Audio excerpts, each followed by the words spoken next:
No, it could have, but at the same time, we need to push the umpires to take the right decision. And you have to see, how many 50-50 decision doesn't go in our favor. And it always happens, that you have to take it. But I'm still not convinced about DRS. DRS, ideally, what DRS should be, it should be the decision-making system. If you see the deviations in DRS, there are quite a few deviations. Even the makers agree that there's a bit of deviation that can happen. And now you have to also take into account whether it was given not out or out.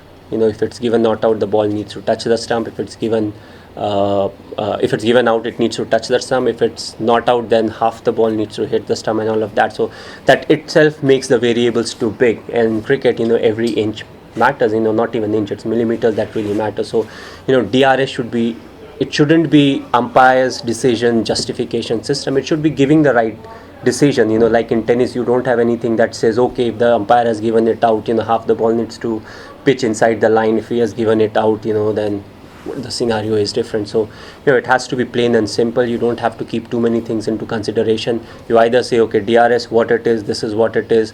If it doesn't matter whether it's given out or not out, you say, okay, half the ball hits the stump, you are out, irrespective of the decision. That makes it a lot simpler, because now, for example, you take DRS, and in an LBW decision, what really changes everything is whether the decision was given in favor or not.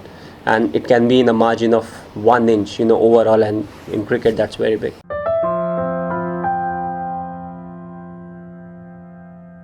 That's a difficult one. You have to look at what could have been a good score. As I said, 310 was a very good score. They batted really well, but still, if you see, they got it in the last over, which means, I feel if we had have bowled slightly better, we could have put more pressure on them, maybe induced a few big shots quite early in the innings, but that was not the case.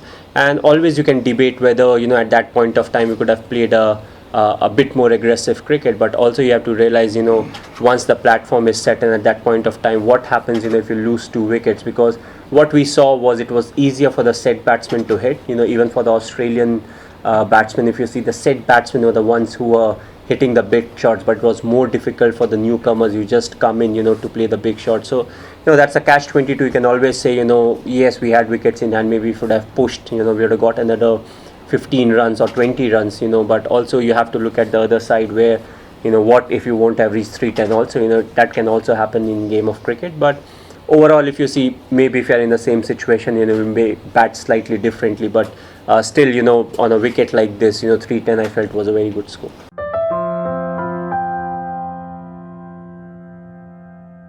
Again, if you see the batsman, the only other one is Gurkirat, who is there. Whether we can or cannot use him, how good he is as a bowler, I've not seen much of him, but he does bowl a few in the domestic circuit. And also we have to realize, yesterday when I was speaking about it, I thought more about the fast bowlers. Maybe if they don't have a very good day, I have to use the spinner. I never thought it will be the spinners that will have a very bad day, and the others will have to share that responsibility. So it's a tricky one.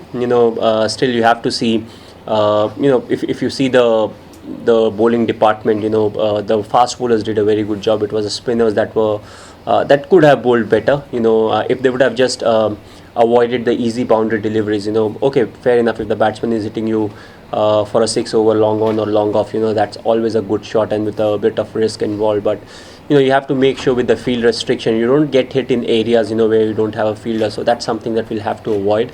Other than that, whether we can or cannot, it's always debatable.